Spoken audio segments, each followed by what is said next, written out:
Allez, bonjour à tous, j'espère que vous allez bien. Aujourd'hui, on va faire une analyse du BTC, du marché. On préparera notre semaine. On a notre clôture weekly qui arrive bientôt. On verra également les annonces cette semaine, qu'est-ce qu'il faudra surveiller. Puis voilà, on va tout simplement, comme d'habitude, comme chaque dimanche, préparer notre semaine, voir les zones à surveiller, ce que je surveille pour potentiellement prendre des trades, que ça soit sur l'intraday ou également sur du swing. Alors, on a juste une annonce économique qui va être le Core PCE, vendredi 26. Donc ça va être quand même une donnée assez importante qui est souvent surveillée, puisqu'en fonction des résultats, ça influence quand même pas mal la décision sur les taux d'intérêt, parce que ça nous permet de constater si on a une potentielle hausse ou baisse de l'inflation, et en fonction de ça, ça a de l'impact automatiquement sur la potentielle baisse des taux d'intérêt qui est prévu pour fin 2024. Donc ça va être une annonce importante à surveiller pour vendredi. Et c'est vraiment la seule annonce ici. En général, de toute façon, l'été, c'est plus calme. Enfin, ça dépend. Mais là, en tout cas, cette semaine, on n'a pas grand chose. Si vous voulez regarder comme ça les annonces économiques, hein, vous allez sur trading économique, vous marquez calendar économique sur Internet. Vous prenez les impacts 3 étoiles, hein, parce que bon, les 1 étoile, en général, ça n'impacte pas le marché, en tout cas pas le marché crypto. Et voilà, vous regardez This Week et vous voyez tout simplement les news qui en sortent. Et souvent, c'est surtout les annonces US, donc aux États-Unis, qui impactent le plus. Donc tout ce qui va être PIB, PCE, taux d'intérêt, inflation. Donc voilà, c'est la seule news qu'il faudra surveiller. Alors au niveau du BTC, la clôture weekly, globalement, c'est une clôture weekly plutôt clean. Déjà celle de la semaine dernière, elle était plutôt pas mal là avec cette réintégration, mais là on est sur une bonne clôture, on repasse au-dessus de ce niveau-là. Donc tous les shorters déjà dans les 3 dernières semaines, ils ont la tête sous l'eau. Donc pour le moment c'est une bonne clôture. Ce qui serait bien, ça serait vraiment de clôturer au-dessus de ce niveau-là, le niveau des 67 500 $. Si on a une clôture au-dessus, ça serait vraiment pas mal, et sur le moment on pourrait faire un ATH dans les prochaines semaines. Maintenant, pas spécialement de décision importante à prendre avec cette clôture, puisque on n'est pas non plus sur une pattern qui pourrait me faire rentrer en position ou me faire sortir spécialement de certaines de mes positions. Moi c'est surtout le daily que j'observe sur le BTC. On est sur un niveau clé. Vous voyez, c'est des zones que j'ai tracées depuis des mois maintenant, des semaines, des mois, que je ne touche plus.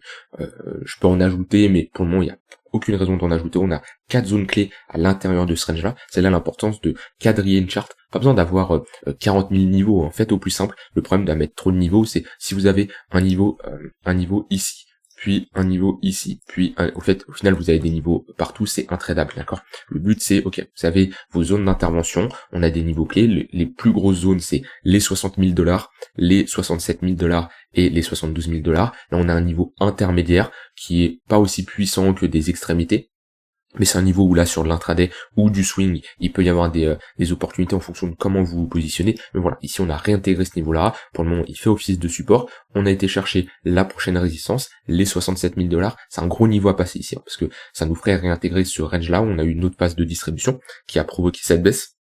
Donc c'est un niveau qui va être difficile à réintégrer, mais pour le moment on n'a aucun signal de retournement. On est sur un niveau de résistance, mais pas de pattern de top, pas de pattern spécialement de ravalement. Et on a toujours une dynamique qui est haussière. On le voit bien ici en fonction des moyennes mobiles. Le 15 minutes est au-dessus du 1 heure, le 1 heure est au-dessus du 4 heures. Donc pour le moment c'est haussier, mais attention, on est sur un niveau de résistance. Donc là les swing traders, compliqué, prendre des positions ici en 4 heures, 1 heure, et même quelqu'un qui me dit je prends des shorts, j'ai envie de dire pourquoi pas. Un peu trop tôt selon moi de prendre des shorts, parce qu'on a juste une bonne zone de localisation qui est tout simplement notre résistance, mais on n'a pas une confirmation de retour vendeuse. Maintenant ici en daily, si on continue à hausser, on a le niveau des 71 500 $. Je peux mettre ici des volumes profile, on va se mettre en 4 heures, on verra mieux, voir les derniers déséquilibres qu'il y a eu. Ouais, on a un niveau aussi vers les 70 000 ici, et on a un creux dans le volume profile du précédent mois vers les 68 500 $. Donc ouais, sur grosse target, si on passe ce niveau-là, c'est les 71 500 $. Target intermédiaire, on va avoir les 68 500 et les 70 000 $. Donc là, pour des personnes qui veulent chercher potentiellement des zones pour prendre des profits sur des positions longues en intraday, voilà, je vous ai donné des targets qui sont assez intéressantes. Maintenant, comme je disais, on est sur un niveau de résistance. Quelqu'un qui veut chercher des shorts, pourquoi pas. Moi, spécialement, enfin, particulièrement plutôt, je trouve que c'est un peu trop tôt. On a toujours des moyennes mobiles orientés à la hausse. On a ici quand même un affaiblissement. On le voit bien. On a ici une divergence baissière qui n'est pas validée, on est plutôt dans une contraction ici, mais on voit que globalement, on a un affaiblissement des acheteurs. Ça se voit, on a ici un 15 minutes qui était bien orienté à la hausse, et ici on voit que commence à être plat. Maintenant, on a un rebond intéressant à l'intérieur pour le moment. J'ai pas eu de setup qui s'est exécuté, parce qu'on avait quand même une bonne confluence ici entre tunnel 15 minutes, tunnel des points pivot daily, mais j'ai pas eu de setup qui s'est exécuté dans cette zone, donc je ne suis pas du tout rentré en position, mais voilà, j'aurais pu, si j'avais mon setup qui s'enclenchait, chercher des longues sur ce point pivot ou dans le tunnel 15 minutes, à l'intérieur de cette zone-là, pour viser l'extrémité haute. Donc pour le moment, moi ce que je constate là, on est dans un range précédé par une dynamique qui est haussière, donc plus de chances de le break à la hausse. Maintenant, comme je dis, on est sur un niveau de résistance. Donc c'est toujours des situations compliquées quand on est dans une situation où, d'un point de vue statistique, on a plus de chances de break par le haut, mais on est également sur une résistance majeure. Donc moi, qu'est-ce que j'en pense de ce genre de configuration? Les meilleures choses à faire, c'est globalement trader la borne basse du range, comme je cherchais des longues ici, à l'intérieur du tunnel 15 minutes. Si j'avais eu un setup qui s'enclenchait, ça aurait été selon moi un bon trade. Maintenant, prendre des longues ici en swing pour viser un TP 69-70 000 $, c'est compliqué. Prendre des trades à l'intérieur de ce range-là, et prendre des profits avant le break, pourquoi pas, parce que c'est compliqué d'anticiper comme ça un break sur un niveau de résistance. Par contre, quelqu'un qui me dit, bon bah moi j'ouvre des shorts avec un risque qui est modéré, comme je dis, moi je préférais patienter. Qu'est-ce que je préférais patienter? Avoir une pattern de distribution ici. Par exemple, quelque chose comme ça. On break le précédent creux, on passe sous le tunnel 15 minutes, on flippe le 15 minutes en résistance. Voilà, ça peut être une bonne zone pour chercher des shorts, avec voilà des shorts qui s'ouvrent au moment du pullback dans le tunnel 15 minutes, une zone d'invalidation au-dessus des 67 500 $, parce que si on repasse au-dessus de ce niveau-là, on n'a aucune raison de maintenir un short. Et viser comme prise de profit le tunnel 1 heure, voire la borne basse là au niveau des 64 000 $. Mais pour moi c'est trop tôt. Comme je dis, on a la bonne zone, mais on n'a pas la réaction vendeuse. Donc trop compliqué. Par contre, ouais, si on pipe ce 15 minutes en résistance, il peut y avoir des shorts ici qui se prennent avec comme TP 64 000 $. Mais comme je dis, beaucoup trop tôt pour le moment. Donc vaut mieux privilégier sur l'intraday la continuation de tendance en cherchant des achats dans le tunnel 15 minutes.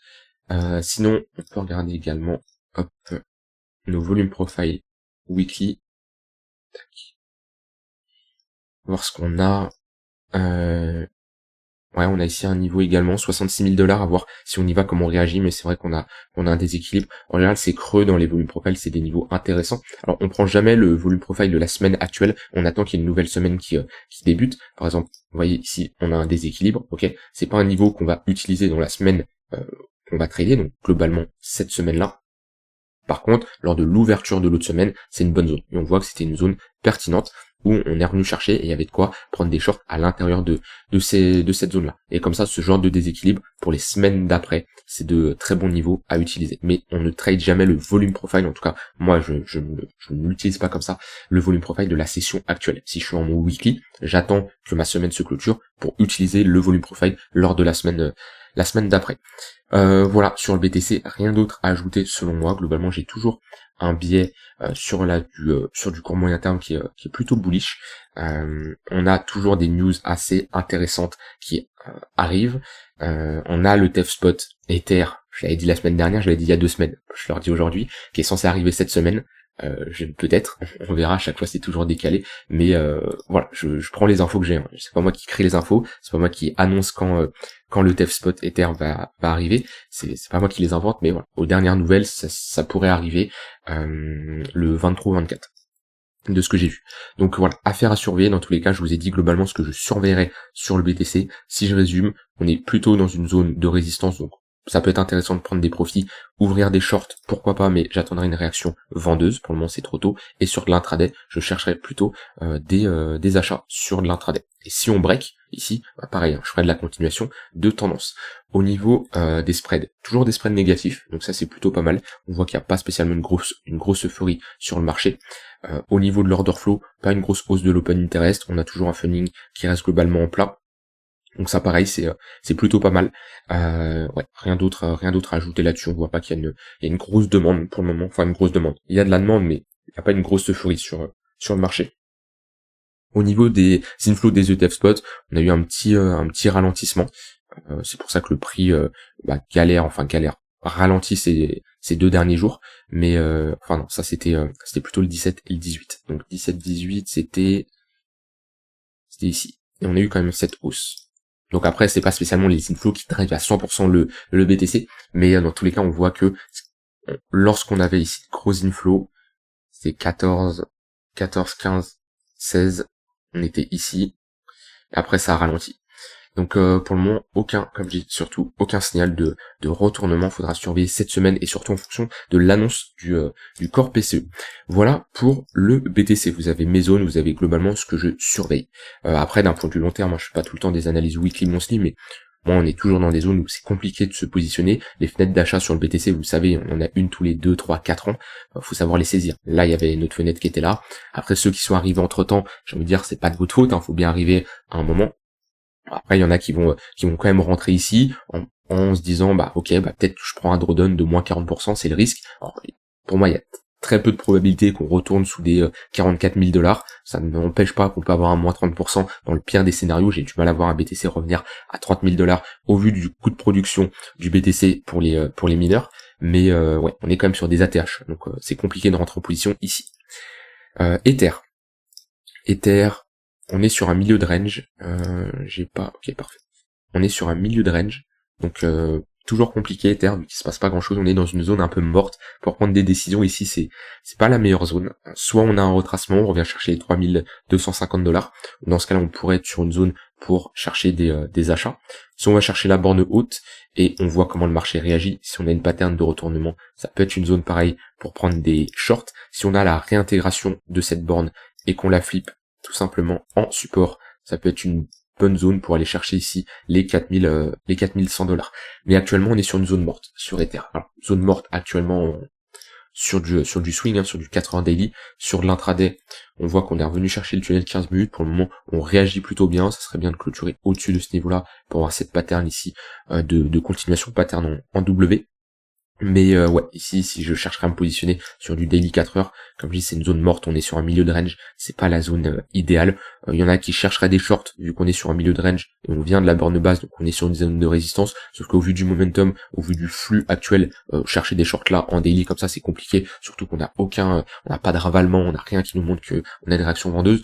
Donc ouais, Ether, plutôt compliqué à trader, actuellement, comme je dis, vous avez vu les différents scénarios, pullback 3250, ça s'achète, arrivée 3650, on a une réaction vendeuse, pourquoi pas chercher des shorts, mais avec une gestion de risque beaucoup plus modérée, beaucoup plus faible qu'avoir des achats ici, parce qu'on vient quand même d'une dynamique haussière, et si on flippe cette zone de résistance en support, on peut aller chercher la borne haute. Si je regarde ETH BTC, on est toujours sur un niveau de support. Moi, mon scénario, c'est d'attendre. Pour le moment, je patiente, je fais rien, donc je n'ai pas encore switch mes BTC en Ether. Je surveillerai surtout si on passe au-dessus de ce niveau-là. On est sur un niveau de support. Si on perd ce niveau-là, on peut se donner rendez-vous ici, qui sera également un niveau à surveiller si on a une réaction acheteuse. Pourquoi pas, pareil, switch une partie des BTC en Ether, et si on repasse au-dessus de ce niveau-là, ça peut être une bonne zone. Après, actuellement, on peut être également sur une bonne zone, au vu des ETF spot qui sont censés être arrivés. On est sur un niveau de support, on voit bien qu'on a ici une sorte de compression. Maintenant, ce qui manque, c'est, si je regarde en weekly, alors je vais essayer un peu d'enlever tout ce que j'ai mis, parce que là, ça va être compliqué à... Alors, hop, tac, ouais, si je regarde ici en weekly, on est globalement toujours dans une dynamique baissière. Et passer au-dessus de ce niveau-là, au-dessus du tunnel 3 jours au passage, on aurait une inversion de notre dynamique vraiment sur du long terme. Là déjà, on a une bonne réaction acheteuse, avec un bon ravalement, on break ce précédent sommet, mais trop tôt vraiment pour dire, ok, on a posé un bottom. On est potentiellement en train de poser un bottom, mais c'est beaucoup trop tôt pour l'affirmer. Au niveau des altcoins, je voulais regarder Solana qui fait une bonne clôture weekly également. On revient chercher le milieu de range, c'est vraiment une altcoin qui est forte, qu'il faut surveiller sur de l'intraday. On voit elle est tellement forte, on a BTC Ether qui sont revenus chercher le tunnel 15 minutes, Solana n'est pas encore revenu le chercher. Pour moi, c'est vraiment une altcoin qui se décorrèle actuellement. BNB, la charte est pas moche non plus. On voit qu'on a rebondi au niveau du tunnel daily, on a réintégré le niveau des 520 $. On a quand même un gros niveau, on est presque venu le chercher. Globalement, le niveau des 615 $. Voilà. Donc globalement, on a une déviation à la hausse, on est cherché la borne basse, déviation à la baisse, on retourne chercher la borne haute, mais BNB, ça reste une altcoin qui est quand même forte. Même si, honnêtement, BNB, je le vois un peu comme une coquille vide, hein. C'est pas vraiment une blockchain, voilà, si on compare ça à Ether, bon, est-ce que bon, ça a le mérite même d'être comparé? Donc BNB, ça a été vraiment surtout utile lorsque Ether, on a eu des frais de transaction hyper élevés, un réseau congestionné lors du dernier cycle. Maintenant qu'on a les Layer 2, maintenant qu'on a Ether 2.0, tout ça, BNB, j'ai du mal à le voir performer, mais il performe. Donc il y a le fonda, il y a notre avis, notre comment dire, ce qu'on pense d'une crypto en question, puis après il y a ce que nous montre la charte, hein, et il y a rien de mieux que ce que nous montre la charte. Après, c'est pas parce que on a une crypto qui augmente, donc on a une hausse, que c'est justifié d'un point de vue fonda, parce qu'on a des mêmes coins qui pump, alors parce que c'est juste qu'il y a de la demande, hein. Pourquoi un prix augmente, pourquoi ici on a une hausse, c'est parce que on a une demande qui est supérieure à l'offre, on a des acheteurs. Ce qui est le cas pour du Dogecoin, pour du PEP ou autre, ou des mêmes coins, c'est ça la vraie raison. Maintenant, en général, la différence c'est que si vous mettez le fonda et vous prenez une crypto qui a un bon fonda, il y a de grandes chances que cette hausse dure sur le long terme. D'accord? Que si vous prenez des cryptos qui sont drivés juste par la communauté, il y en a qui survivent, comme Doge, comme Shiba, il y en a beaucoup qui meurent. D'accord? Et c'est juste du pump and dump. D'accord? On fait ça, on fait ça, on fait ça, on fait ça. Et là c'est moins 99% et c'est fini. Et après on fait ça et c'est terminé. C'est le risque, parce qu'on parle souvent de PEP, de Dogecoin et d'autres mêmes coins aussi qui sont toujours en train d'exister, mais parmi tout cela, combien sont morts, combien n'ont rien fait? Bah, il y en a beaucoup. Maintenant, BNB pour moi c'est d'un point de vue fonda, c'est pas spécialement incroyable, mais on s'adapte toujours avec ce que le marché nous donne, et là pour le moment il y a de la demande, on repasse pareil au-dessus de ce niveau-là en weekly, c'est plutôt pas mal. Par contre on s'approche d'une borne haute. Sinon, pas grand chose à dire de plus sur d'autres altcoins. Je voulais regarder Toncoin. Le Toncoin, ça restait une altcoin qui était forte, mais ça devient un peu une altcoin qui est plutôt faible. On voit qu'elle performe beaucoup moins. Elle performait quand le BTC faisait pas spécialement grand chose. Et là, on rentre dans une phase de latéralisation. Alors, il y en a qui vont dire on est en train de distribuer. Pour le moment, c'est trop tôt pour l'affirmer. Moi, je vois juste un range presté par une dynamique haussière. La borne basse, ça peut être une bonne zone pour chercher des achats. Si je mets ici un volume profile, voilà, tout ce qui est en dessous, la valeur est à l'eau des 7$. C'est une bonne zone pour viser la borne haute. Par contre, c'est sûr que si on commence à s'installer en dessous de ce niveau-là, là, par contre, ouais, on pourrait être sur une zone de distribution et revenir chercher. On a un bon niveau autour des 5,3$ sur Toncoin. On voit qu'on est sur nos 0,382 Thibaut, tunnel daily. On est sur le niveau de support. Ici, c'est la prochaine zone. Si vous surveillez Toncoin sur du long terme, c'est une bonne zone. Et c'est une crypto qui intéresse beaucoup plus de monde, sûrement parce qu'elle a bien performé. Parce que je vous le dis, hein, c'est une crypto qui est inconnue au bataillon. On est sur une crypto qui est dans le combien là de CoinMarketCap, top 15, top 10, 9e. Je vous le dis clairement, c'est une crypto que personne en parle, même si on regarde les volumes, on compare les volumes en 24 heures, on fait du 146 millions. Si je compare autour, Dogecoin, ADA, vous voyez, personne trade, c'est la crypto, allez, après, non, c'est DAI, donc ça compte pas, ça compte pas, Uniswap, voilà, c'est la prochaine crypto qu'il faut aller voir, qui est 23e. C'est une crypto qui est très peu tradée, mais on voit qu'il y a de la demande. Je me suis toujours pas renseigné sur le fonda, je vois globalement de quoi ça parle, mais vraiment en détail la proposition de valeur qui est apportée, je l'avais lu, mais ça m'intéressait pas plus que ça. Mais on voit qu'il y a de la demande, et pour le moment on voit qu'on a un affaiblissement de notre dynamique haussière. On le voit bien, le tunnel 4 heures qui faisait bien office de support, puis après à chaque fois qu'on faisait un ATH, c'était beaucoup plus faible. On voit qu'on fait un ATH, on réintègre. Et en fait, il y a une différence, vous voyez, il y a une différence entre une tendance comme ça, ok, je vais plutôt mettre ça comme ça, et une tendance comme ça. Vous voyez, ça c'est une tendance avec un fort momentum. Pourquoi? Parce que les creux, soit on vient pullback le précédent sommet, soit on s'arrête avant. Ici, soit on pullback, soit on s'arrête avant. Ici, les creux, on réintègre les précédents sommets. Donc ça, c'est deux tendances haussières, mais c'est pas la même chose. Et on voit que là, on était dans ce cas de figure où les creux ne réintégraient pas les précédents sommets. On le voit bien. Jusqu'à ici, commencer, on voit à réintégrer. Là, déjà, on voit qu'on ne fait pas directement un sommet plus haut. On est rentré dans une phase de range. Là, on réintègre. Donc, on a un affaiblissement. Attention, un affaiblissement, ça veut pas spécialement dire que ça y est, on se retourne. Ça nous montre que on a moins de momentum. Soit on va consolider pendant un moment pour repartir, ou soit, voilà, on va marquer un top de marché. Dans tous les cas, ici, la borne basse, ça s'achète. Si on inverse notre dynamique, on peut chercher sur l'intraday, sur du swing, des shorts, ok. Si on flippe cette zone de support en résistance et qu'on fait des creux des sommets de plus en plus bas. Et sinon, si on revient chercher le tunnel daily, c'est une bonne zone pour chercher, selon moi, des achats sur du moyen long terme. Voilà pour Toncoin, j'ai rien d'autre à dire de plus sur le marché. Bitcoin dominance toujours à l'intérieur de son range avec un regain quand même. On va approcher de la borne haute, c'est un niveau qui doit faire office de résistance, sinon, je vous en ai déjà parlé, la dernière target. Et là j'ai vraiment du mal à avoir un BTC beaucoup plus haut que ce niveau-là. C'est les 60%. C'est le dernier niveau. Oh, ça se trouve, je me trompe, et on va avoir un BTC qui va revenir à 80% de Bitcoin dominance. J'ai du mal à le croire. Maintenant, c'est vrai que les ETF jouent beaucoup. Après, il va y avoir de l'inflow dans les ETF Ether, donc il pourrait y avoir une baisse de la Bitcoin dominance. Mais si on doit pousser une dernière fois sur cette Bitcoin dominance, j'ai du mal à le voir, à la voir passer au-dessus des 60%. 0,118, on est quand même sur un chiffron psychologique, sur un niveau de résistance. Déjà, les 50%, j'avais du mal à voir un BTC s'installer au-dessus des 50%.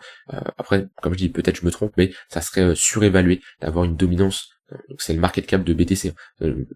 BTC.D, c'est tout simplement combien représente le market cap de BTC parmi l'ensemble des cryptos, d'accord? Et là, si on prend l'ensemble de la capitalisation des cryptos, le market cap de BTC actuellement représente 55%, donc de tout le market cap des cryptos. Si on va chercher 60%, c'est déjà assez important, j'ai du mal à le voir aller au-dessus. Maintenant, voilà, c'est le marché qui lead, on n'a pas de signal là de retournement. Ce qui nous manque, c'est vraiment le changement de structure, le changement de dynamique. Et ça passe par break ce tunnel daily et avoir une pattern de retournement. Et là, ça serait bien de repasser en dessous des 54%. Mais pour le moment, on l'a pas. Donc la meilleure chose à faire, c'est de patienter. Voilà, je vous ai fait une update complète sur les cryptos. Rien d'autre à dire. Je vous dis bonne fin de journée et on se dit à demain pour une prochaine vidéo. Bye bye.